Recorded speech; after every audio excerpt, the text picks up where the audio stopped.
오늘의 말씀 출애굽기 15장. 출애굽기 15장.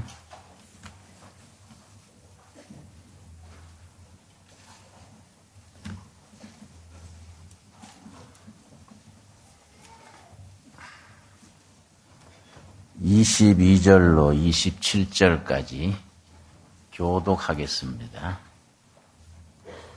출애굽기 15장 22절부터 27절까지 한 절씩 바꾸어서 읽는 교독합니다.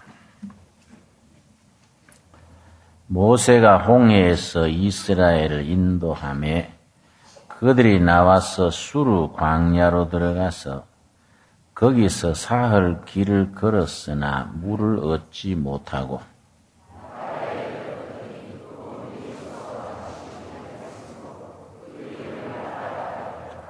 백성이 모세에게 원망하여 이르되 우리가 무엇을 마실까 하매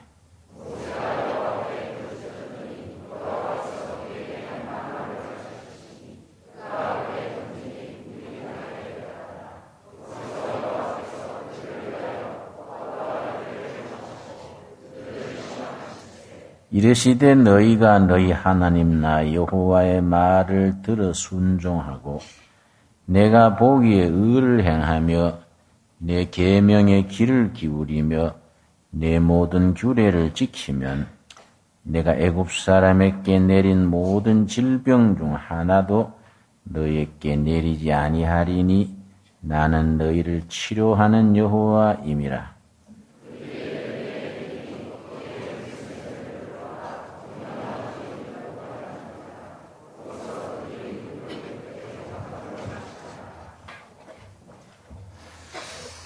우리 널리 알려진 이야기, 잘 알고 있는 이야기 한 가지 반복하겠습니다.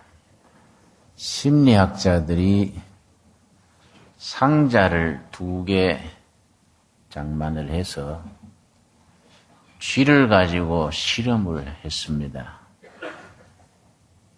쥐 10마리, 10마리를 A 상자, B 상자에다가 넣고 같은 온도, 같은 식량, 같은 분위기 속에서 한 20일 동안 길렀습니다. 그 다음에 2 상자의 쥐를 C 상자에 합쳤습니다. A 상자에 10마리, B 상자에 10마리, 20마리가 C 상자에 합쳐졌습니다. 그럼 이제 C 상자에 쥐가 20마리가 삽니다. 상자를 어떻게 만들었냐 하면은 3면은 막혀 있고 전면은 열려 있는데 철망으로 된 그걸로 이렇게 망을 막았습니다. 그러니까 안에서도 밖이 보이고 밖에서도 안이 보이는데 내왕할 수가 없습니다. 그 그물망이 있어서 보긴 하지만은 들어가거나 나오지를 못하게 했습니다. 그러고서는 1시간마다 고양이가 그 앞을 지나갑니다.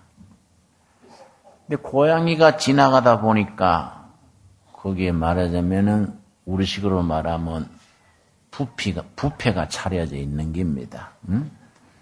수마리 쥐가 있으니까 고양이 볼 때는 뭐 왔다지요. 그 부패상을 보고 고양이가 반가워서 야옹 하고 소리를 지르는데 들어가서 먹을 수는 없지요. 그래서 1시간에 한 번씩 고양이가 지나가게 했습니다. 그걸 며칠간 1시간마다 고양이가 지나가면서 야옹 하고 지나가니까 나중에는 쥐들이 스트레스를 받아가지고 처음에는 다른 상자에서 나온 쥐를 물었습니다.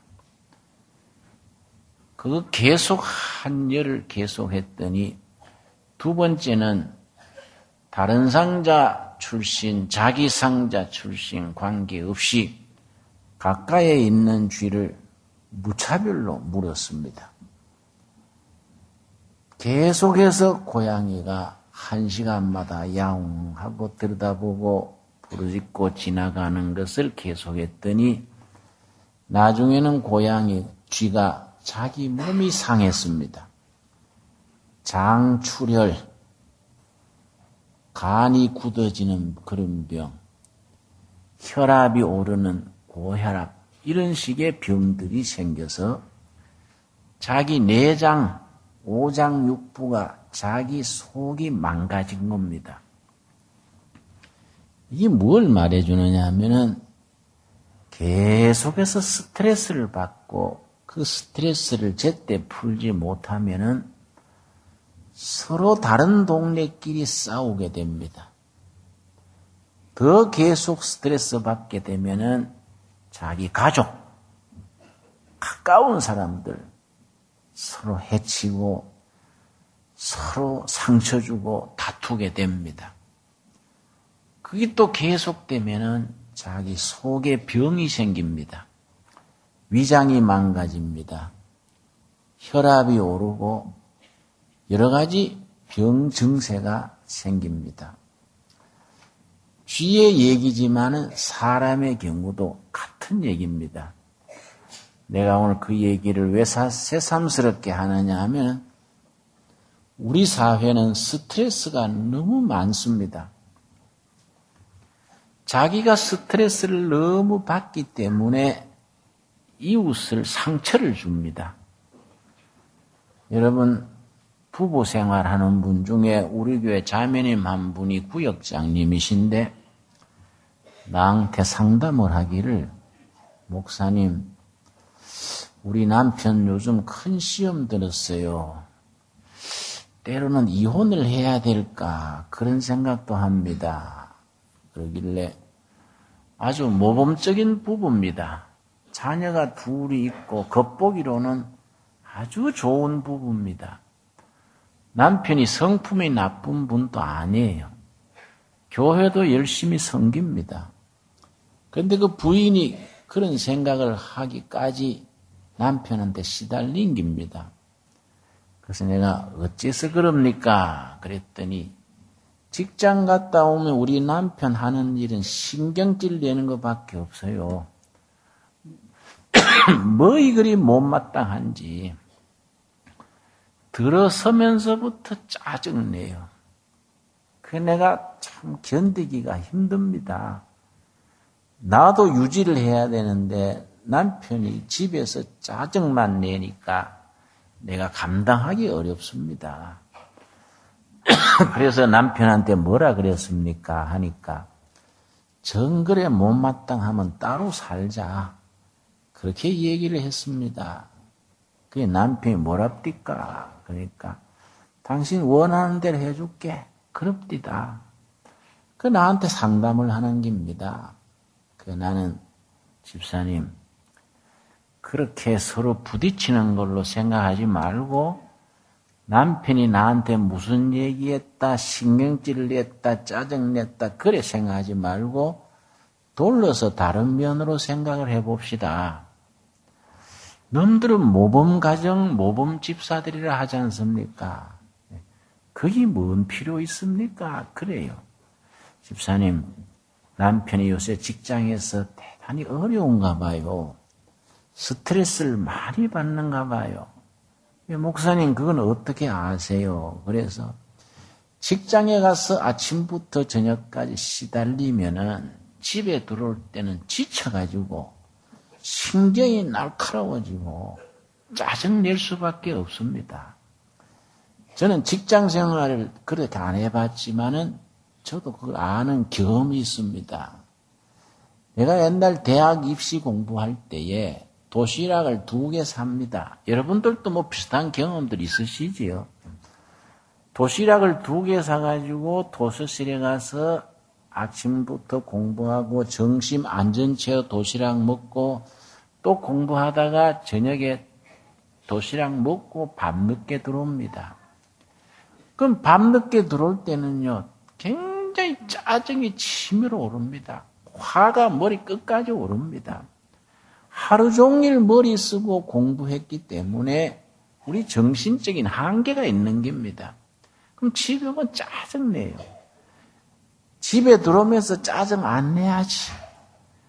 나 때문에 고생하시는 어머니한테 내가 짜증내면 안 되지. 그래 결심을 하지만은 집에 들어오면서부터 나오는 짜증을 감당할 길이 없습니다. 나도 그런 경험이 생각이 나는데 우리 바깥 어른이 요즘 직장이 잘 안 풀리는가 봐요.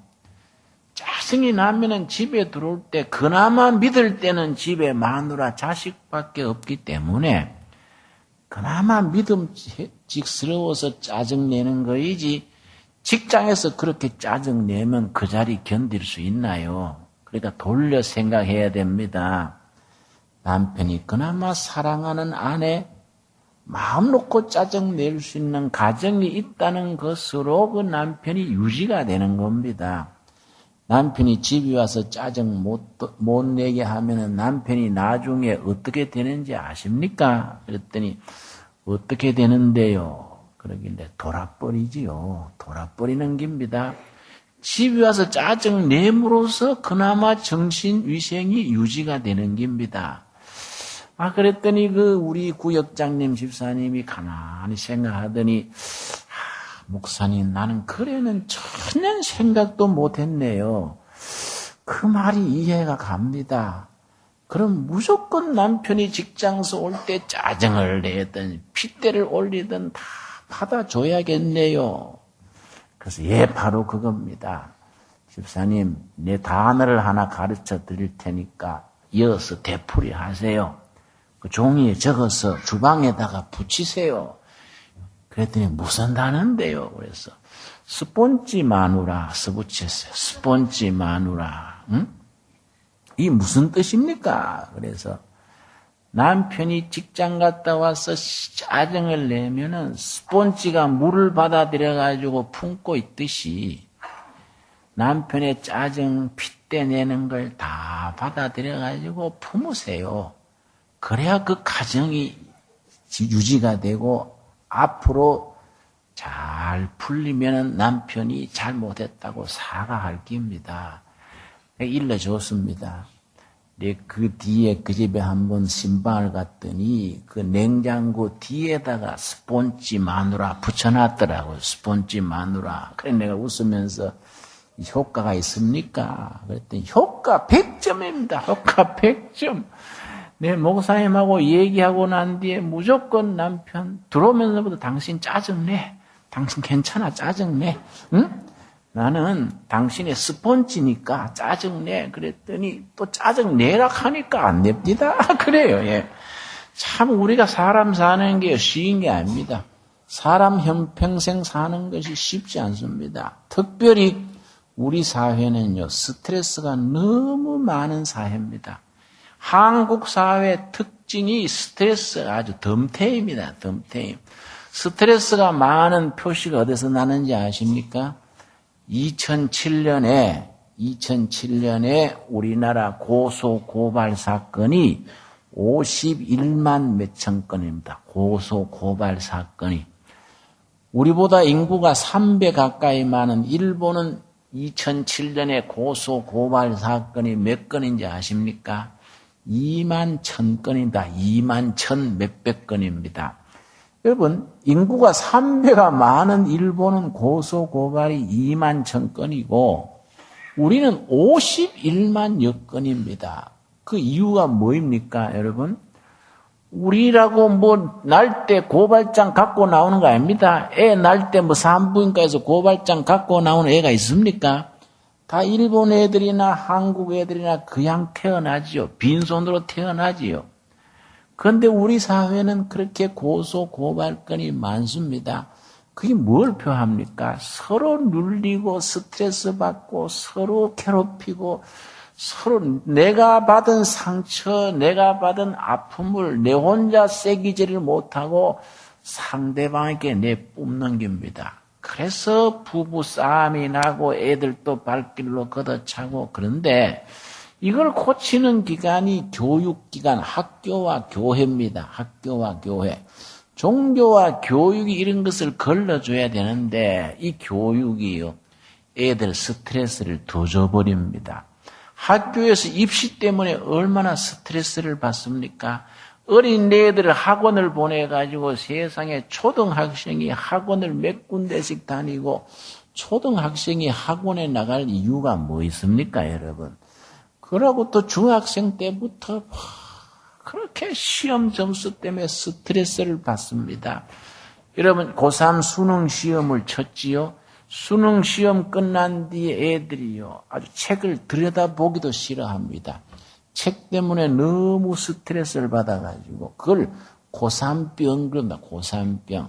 고3병은 본인 아들, 딸, 본인만 하는 게 아닙니다. 엄마들이 고3병을 같이 합니다. 아들, 딸 고3, 3월부터 뒷바라지 하느라고 아들 늦게 오고 일찍 가고 그걸 엄마는 같이 고생하기 때문에 아들, 딸이 수능시험 끝나고 대학 입학 확정이 되고 나면 엄마가 이제 병을 앓습니다. 그동안에 쌓여있는 스트레스, 이게 병으로 나타나는 겁니다. 이게 심해지면 무슨 병이 생기느냐 하면은 자율신경실조증 하는 병이 있습니다. 자율신경실조증. 먹어도 배고프고 쉬어도 잠 오고 멍하니 의욕이 없어지는 그런 증상들이 따릅니다.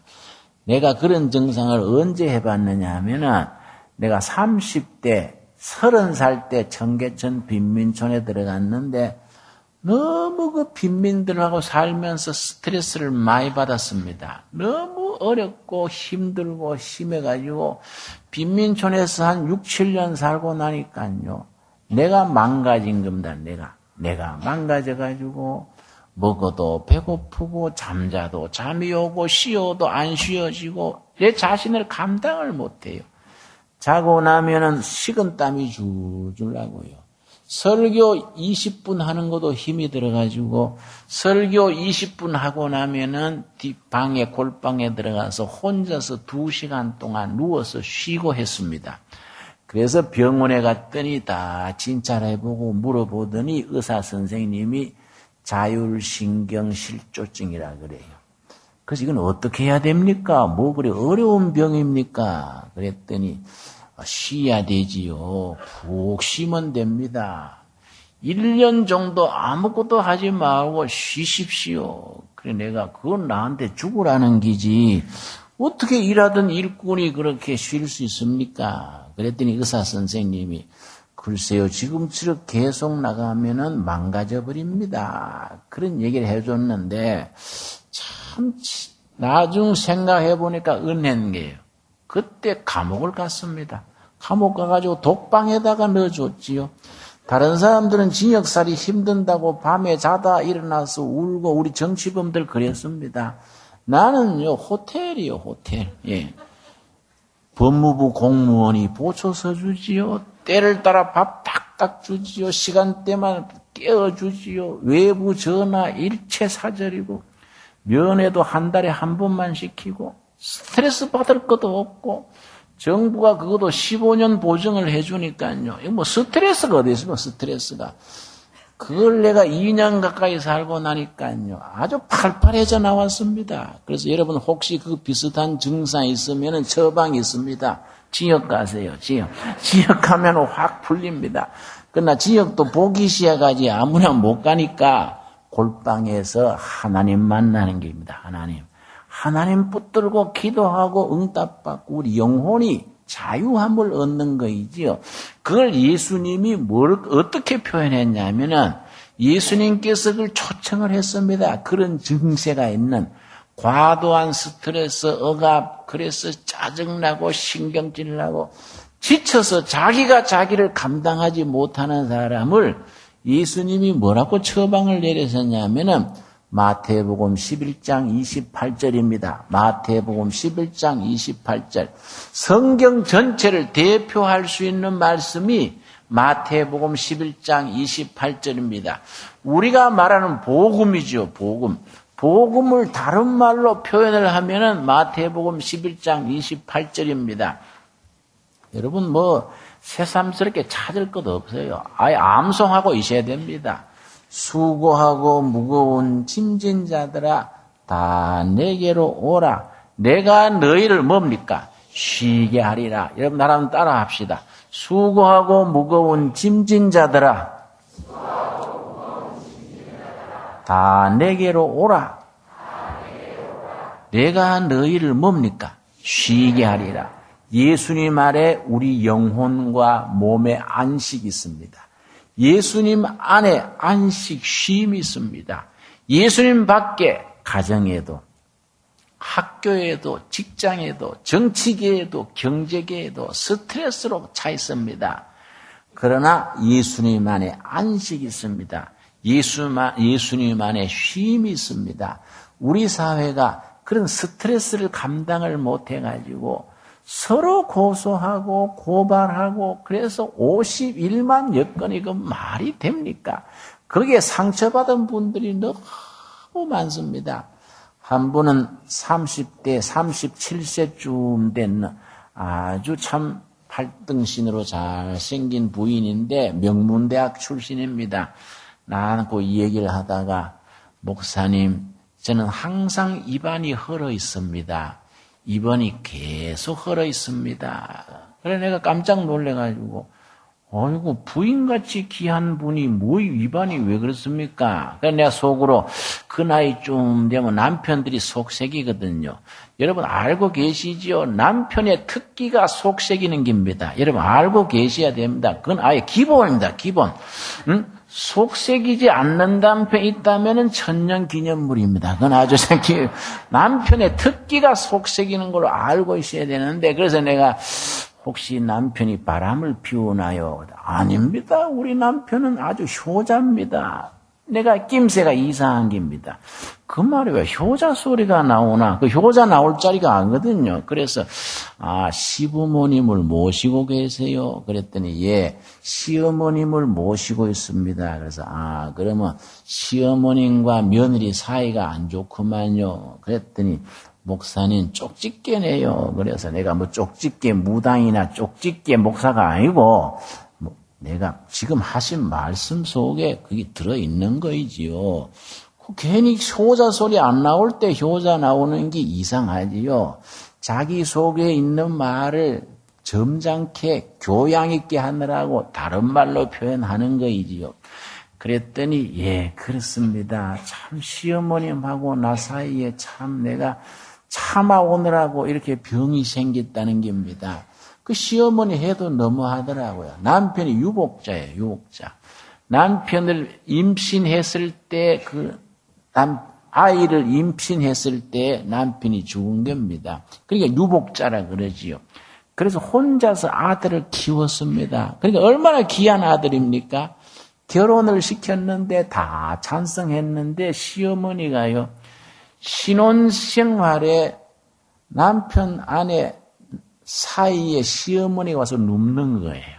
그러니까 정상이 아니지요. 응? 그렇게 사는데 남편이 효자라 가지고 우리가 참아야지. 그걸 그냥 남편이 참자는 거예요. 그게 병이 안 나겠습니까? 그래서 내가 시어머님 가까이 아파트를 모시고 아파트에 모셔놓고 매일 가서 반찬도 해드리고 세탁도 해드리고 따로 살면서 그렇게 효도로 하십시오. 그랬더니 아이고 목사님 우리 남편이 절대로 그걸 호응 안 할 겁니다. 그래서 내가 남편 만나서 도와드리지요. 그래서 그 남편을 만났습니다. 당신 부인을 사랑하지요. 그러니까 사랑한다 그래요. 부인을 살려야지요. 물론이지요. 그래서 당신 부인이 항상 입안이 헐어 있는 거 아세요? 그러니까 글쎄요, 늘 그렇게 시들시들 아프네요. 그래서 그런 게 아니고요. 그 시어머니하고 관계를 얘기했습니다. 당신 부인 살리고 어머니한테도 제대로 효대하려면은 부인이 그렇게 스트레스 계속 받으면 병이 생깁니다. 고쳐서 같이 사는 게 좋지요. 부인 병 들어서 죽으면요, 치료비며 장례비며 또 새로 장가 가려면 재혼 비용이며 이거 생각해보면 그거 안 남는 장사입니다. 생각해보세요. 그 부인을 고쳐가지고 효도하면서 잘 사는 길이 있습니다. 그게 뭡니까? 그래서 집에서 가까운 작은 아파트나 전세방 얻어가지고 어머니를 따로 모시세요. 그러고 부부가 번갈아 가면서 반찬 해드리고 청소도 해드리고 잘 모시세요. 내가 설득을 했습니다. 처음에는 반대하지요. 내가 그랬지요. 당신 부인이 계속 그래서 스트레스 받고 상처받으면은 부인이 잃게 됩니다. 내가 그랬더니 나중에 그렇게 따라 했습니다. 그 어머니가 처음에는 뭐 펄펄 뛰죠. 뭐 까무러칠 듯이 반대하지요. 끈질기게 설득하고 나도 설득해가지고 12평짜리 아파트 옛날에 있었습니다. 그거 얻어서 모시고 며느리가 매일 가서 반찬 해드리고 청소하고 한 1년 뒤에는 그 시어머니가요. 우리 며느리가 최고의 효녀라고. 우리 며느리가 아주 효부라고 해요. 효부. 시어머니가 며느리를 칭찬하고 다녀요. 여러분. 우리가 신앙인들이 이런 생활 속에서 우리가 정말로 지혜로워야 됩니다. 우리 자식들 공부시키는 것도 그렇습니다. 여러분. 제대로 공부해본 부모들이라면은 자식들이 공부를 어떻게 하면 되는지를 알기 때문에 스트레스를 안 주는데 하고 했날 맨날 공부해라 그러고 애들은 스트레스 받아가지고 병이 드는 겁니다. 학교에서 스트레스 받지요. 집에서 스트레스 받지요. 직장에서 스트레스 받지요.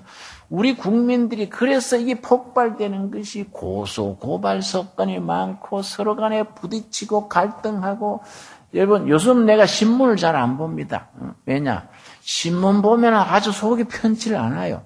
텔레비 뉴스 안 보고 신문 안 보니까 그 살만하더라고요. 예.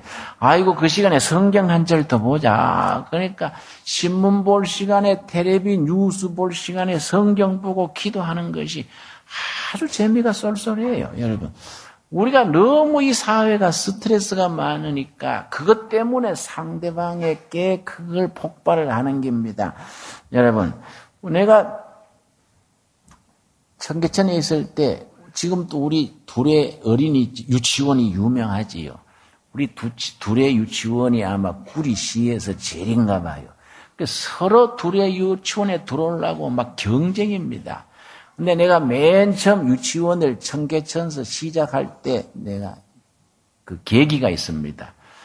우리 교회 벽에 애들이 와서 가끔 노는데 6살 먹은 누나하고 4살 먹은 아들 저 동생 둘이서 살림살이를 하는데요. 그걸 빵깨이 논다 그러지요. 6살 누나하고 4살 남동생 둘이서 교회 담벼락에서 무슨 깨진 도자기 깡통 갖다 놓고 풀을 뜯어다가 이렇게 썰어가지고 밥이라고 해놓고 뭐 하는데 뭐 자기 누나가 내가 가만히 봤더니 자기 누나가요. 자, 밥상 다 차렸다.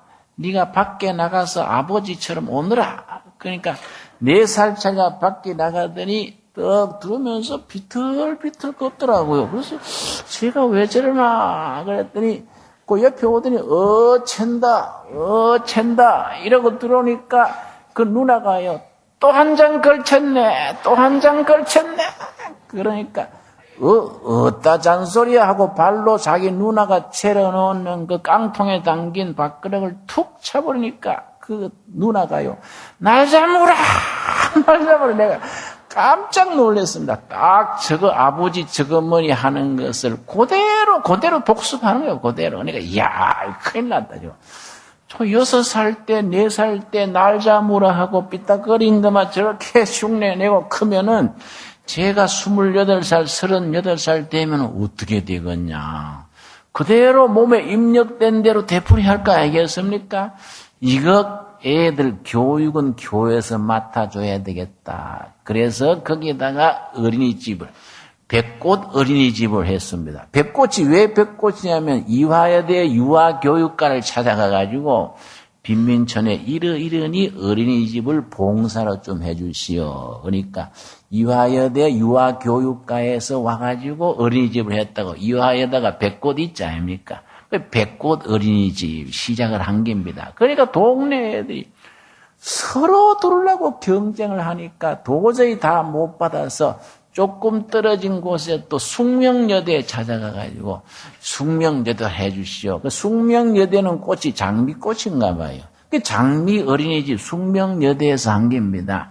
여러분, 우리 그래서 교회가 아이들을 맡아가지고 제대로 된 교육을 해줘야 빈민촌을 벗어날 수 있고 엄마 아버지의 그 나쁜 습관 이런 것을 극복할 수 있는 거이지 어디 가서 학교 가서 스트레스 받고 마을에서 스트레스 받고 우리 애들이 어디서 건강을 유지하고 장래의 희망을 품고 비전을 가지고 훌륭한 일꾼으로 자라겠습니까? 그런 점에서 참 교회가 할 일이 너무너무 많은 겁니다. 우리 하나님은 기본적으로 치료하시는 하나님, 우리를 안식을 주시는 하나님, 그래서 수고하고 무거운 짐진 자들이요, 스트레스 받고 갈등하고 마음이 망가진 자들이요, 내게로 와라. 내가 너희를 뭐라 그랬다고요? 쉬게 한다. 너희는 내게 와서 배워라. 나는 마음이 온유하고 겸손하니 내게로 배우면 너희 삶이 쉼을 얻으리라. 그래서 항상 교회에 오면 편안히, 우리 편안하게, 남자들은 고향 온 듯이, 자매들은 친정 온 듯이, 교회 오면 편안한 거지요. 교회 와서 잠 오면 잘하는 겁니다. 잠이 온다는 게 복이거든요. 그 교회에서 예배보다 잠 오면은 자대, 코만 골지 말아라. 난 그걸 부탁하네요. 여러분, 이게 참 중요한 거이지요. 예수 믿는 것도 너무 잘 믿으려 그러면 안 돼요. 정말 은혜 중에 하나님의 은혜 날개 아래 우리가 보호받고 있는 겁니다. 여러분, 아멘 하십니까? 이 중요한 거이지요. 우리가 성령님이 임하시기를 구하고 간구하는데 믿어버려야 돼요. 어떻게 믿어야 됩니까? 누가복음 11장 13절입니다. 누가복음 11장 13절에 보면은 우리가 간구할 때, 기도할 때 당연히 성령님은 우리한테 임하신다는 것을 믿어버릴 것에 대해서 누가복음 11장입니다. 누가복음 11장을 기도장이라 그럽니다. 예수님께서 제자들에게 기도를 가르쳐 주신 장이기 때문에 누가복음 11장을 무슨 장이라 한다고요? 기도장이라고 하는 겁니다. 그리고 또 누가복음 11장을 다른 말로 뭐라고 하느냐면 기도학교라 그럽니다. 기도학교. 기도를 배우는 학교. 왜 그 말을 붙었냐면은 11장 1절입니다. 예수께서 한 곳에서 기도하시고 마치심에 제자 중 하나가 여짜오되 주여 요한이 자기 제자들에게 기도를 가르친 것 같이 우리에게도 가르쳐 주옵소서. 그래서 기도학교입니다. 예수님의 제자들이 우리에게 기도를 가르쳐 주십시오. 그 기도학교입니다. 그 중에서 13절이 기본입니다. 기본. 13절이 기도학교인 기도장의 핵심됩니다. 13절 말씀 우리 한번 같이 읽겠습니다. 너희가 악할지라도 좋은 것을 자식에게 줄 줄 알거든 하물며 너희 하늘 아버지께서 구하는 자에게 성령을 주시지 않겠느냐? 당연히 주신다는 겁니다. 여러분, 이 말씀 믿어집니까? 믿어버려야 돼요. 다른 대책이 없습니다. 믿어버리는 겁니다. 너희가 시원찮을지라도 자식한테 좋은 걸 준다. 하물며 두말할 거 없다야. 천부 하늘 아버지께서 구하는 자에게 왜 성령을 주시지 않겠느냐? 당연히 주실 줄 믿고 기도하는 겁니다. 제가 청계천 30대 중반에 내가 만성 피로증이 쌓여가지고 자율신경 실조증 걸렸던 얘기했지요. 내가 가까운 지난해 그걸 하면 비슷한 경험을 했습니다. 내가 뉴라이트 운동을 거의 3년, 2년 반 정도 했는데 사실은 그 내가 하기 싫은 거예요. 내 체질도 안 맞고 정치할 사람도 아니고 그런 거 내가 하기 싫은데 나라 생각을 해서 이거는 누군가는 해야 될 운동이다 싶어서 2005년 여름입니까? 두 사람 데리고 셋이서 뉴라이트 운동을 시작을 했는데요. 정말로 전심전력을 한 겁니다. 전심전력을. 그 2년 반 동안에 온갖 스트레스를 참으면서 그걸 전심전력을 해서 지난해 2007년 12월 19일에 나름대로 목표를 달성했는데 그 뒤에 자율신경 실조증 비슷하게 몸에 안 좋더라고요. 잠도 잘 안 오고 건강이 망가지고 설교할 때도 힘들고 산부 예배 때 되면 아주 몸이 좋지 않았습니다. 야, 이러다가 내가 이 몸이 망가지고 목회를 중단해야 되는 게 아닌가. 금년 초에 그런 생각했습니다. 그때 내가 팍 마음을 다잡았습니다. 이럴 게 아니다. 우리가 하나님을 믿는 사람이 하나님 붙들고 영적으로 해결해야지. 그때부터 마음을 탁 다잡고 금년 초부터 열심히 갈고 닦고 기도하고 지금은 참 거의 극복을 했지요, 여러분. 우리가 목표를 세우고 기도하는 겁니다. 거기 성경에 뭐라 그랬습니까? 자, 10절입니다. 10절 말씀. 누가복음 11장 10절 같이 읽겠습니다. 구하는 이마다 받을 것이요 찾는 이는 찾아낼 것이요 두드리는 이에게 열릴 것이니라. 이 말씀 여러분 받아들이시지요? 구하는 사람이 구해진다는 겁니다. 찾는 사람은 찾아진다는 겁니다. 두드리라 열린다는 겁니다. 여러분 몸이 약할 때, 마음이 약할 때, 경제가 어려울 때, 너무 지나친 스트레스에서 뭔가 마음이 망가질 때에 그때가 기도할 때지요. 그때가 부르짖을 때지요. 찾고 두드리고 구할 때지요. 그게 구하라는 신호입니다. 신호. 두드리라는 사인입니다. 그때 찾고 구하고 두드리고 확신을 가지고 임하면은 치료하신 하나님께서 당연히 우리를 붙들어 주시고 회복해 주시고 새롭게 해 주실 줄로 믿습니다, 여러분. 오늘의 본문 말씀 출애굽기 15장 읽겠습니다. 출애굽기 15장에 보면은 모세와 이스라엘 백성들이 애굽 종살이를 벗어나 가지고 지금 광야로 나갔습니다. 430년 노예 생활에서 벗어나서 해방 공동체가 돼 가지고 홍해 바다를 육지같이 건넜습니다. 그런데 이스라엘 백성들이 출애굽 홍해 바다 건넌 것이 신앙적으로는 어떻게 비유되느냐 하면은 예수 믿고 구원받은 겁니다. 구약 성경에서 이스라엘 백성이 종살이에서 해방돼서 홍해 바다 건넌 것이 오늘 우리들한테는 예수 믿고 구원받은 겁니다. 그래서 저 고린도전서 10장에 보면은 이스라엘 백성들이 홍해 바다 밑으로 건넌 것을 고린도전서 10장에서는 우리가 그 사람들이 세례받았다. 바다 밑에서 세례받았다는 겁니다. 우리 예수 믿고 구원받은 확증을 가지고 세례받지 않습니까? 이스라엘 백성들이 홍해 바다를 건넌 것이 세례받았다는 겁니다. 자, 문제가 있습니다. 신앙인들이 한 가지 잘못 생각하는 게 있습니다. 예수 믿고 구원받았으면 이제 병도 없어지고 스트레스도 없어지고 성인병도 낫고 다 해결되는 것처럼 잘못 생각합니다. 그게 그렇지 않다는 거지요. 예수 믿고 구원받은 뒤에 스트레스를 만나고 병도 걸리고 불경기를 만나가지고 허둥지둥하게 되는 경우를 당하는 겁니다. 그게 출애굽기 15장입니다. 출애굽기 15장. 홍해 바다를 건넜는데 예수 믿고 구원을 받았는데 그 다음 이스라엘 백성들은 가나안 땅까지 순전하게 그냥 쭉쭉 고속도로로 갈 줄로만 알았는데 그게 아니다요. 사흘 길을 갔는데 무슨 일이 생겼는가? 22절입니다. 출애굽기 15장 22절입니다. 모세가 홍해에서 이스라엘을 인도하며 그들이 나와서 수르 광야로 들어가서 거기서 사흘 길을 걸었으나 그 다음 뭐라 그랬습니까? 물을 얻지 못하고 전혀 다른 겁니다. 홍해 바다를 그렇게 쉽게 건넜으니까 가나안 땅까지 그냥 쭉쭉 갈 줄 알았는데 3일 동안 물을 못 마시고 목말로 죽게 됐습니다. 생각하고 다르지 않습니까? 사흘 동안 물을 얻지 못했다는 말은 우리 지금 적용하면은 불경기를 만나서 불황을 만나서 영혼이 고단하고 가정이 흔들리고 큰 어려움을 당하는 겁니다. 23절 마라에 이르렀더니 그곳 물이 어쨌습니까? 쓰다입니다. 쓰다. 마라란 말 자체가 쓰다는 말입니다. 괴로움, 고통, 씀의 마라입니다.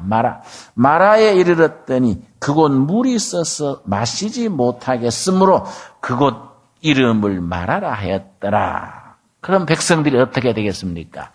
괜히 모세 따라오다가 망했다. 지도자를 원망하는 겁니다. 24절이 바로 그 말씀이지요. 백성이 모세께 원망하여 이르되 우리가 무엇을 마실까?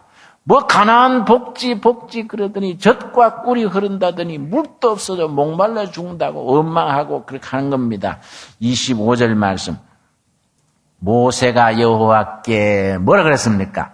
부르짖었더니 여러분 거기에 줄을 칩시다. 부르짖었더니 길은 부르짖는 길입니다. 대책은 부르짖는 길입니다. 하나님 앞에 부르짖는 겁니다.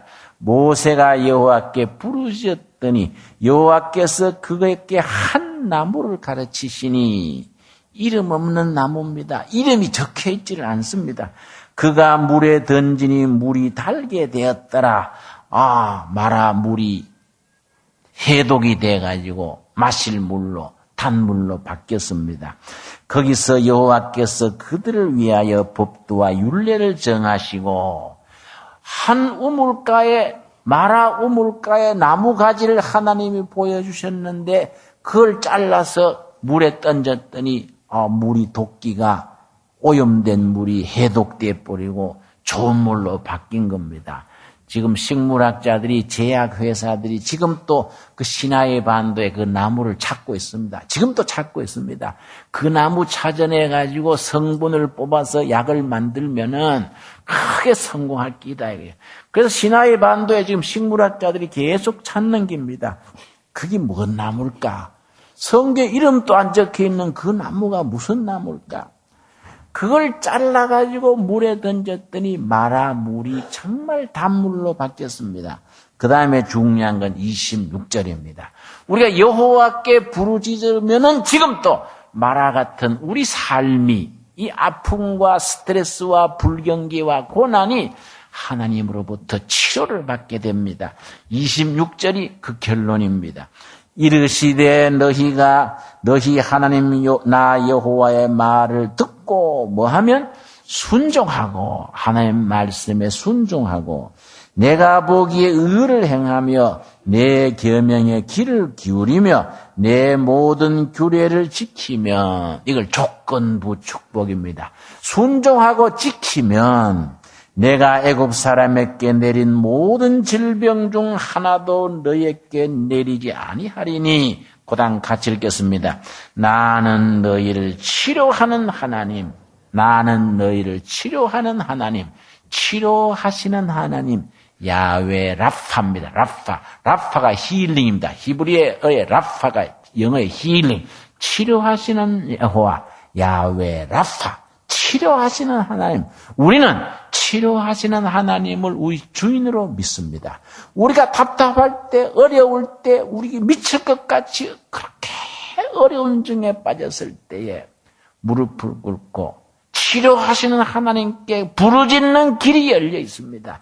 너희가 구하라 주실 것이요, 두드리라 열릴 것이요, 찾으면 열릴 것이라. 나는 너희를 치료하시는 여호와다. 여러분, 다시 결론으로 말씀드립니다. 이스라엘 백성들이 종살이에서 해방되어서 홍해 바다를 건널 때에 가나안 땅까지 순탄하게 갈 줄 알았습니다. 그러나 사흘 만에 목이 말라 죽게 됐습니다. 지도자를 원망하고 한숨 쉬고 서로 불평 짜증냈습니다. 그때 모세가 한 게 뭡니까? 여호와께 뭐 했다고요? 부르셨더니, 여호와께서 부르셨더니 예비하신 나무를 보여주셔서 잘라서 물에 던졌더니 마라, 쓴 물이, 불행이, 고통이 변하여서 은혜, 축복이 되었더라. 그 말씀입니다, 여러분. 그 치료하시는 하나님, 지금 또 치료하시는 하나님, 여호와 라파 하나님이 우리와 함께 하시고 우리의 부르짖음을 들어 응답하실 줄로 믿습니다. 우리 기도하겠습니다. 주님 은혜를 감사드립니다. 우리 안팎에 너무나 스트레스가 많고 너무나 고난과 어려움이 심합니다. 경제나 교육이나 가정이나 사회나 나라와 세계가 어려움에 빠져 있습니다. 이런 때 우리가 모세가 그러했던 것처럼 마라 우물 곁에 도달했던 이스라엘 백성들의 모세가 그러했던 것처럼 살아계신 하나님, 거룩하신 하나님, 치료하신 하나님께 부르짖는 우리들의 믿음이 되게 하여 주시옵소서. 오늘 우리들이 주님의 초청에 귀를 기울이게 하여 주시옵소서. 수고하고 무거운 짐진 자들아 다 내게로 오라. 내가 너희를 쉬게 하리라. 그 말씀에 아멘으로 응답하게 하여 주시옵소서. 예수님 이름 받들어 기도드려 사옵나이다. 아멘.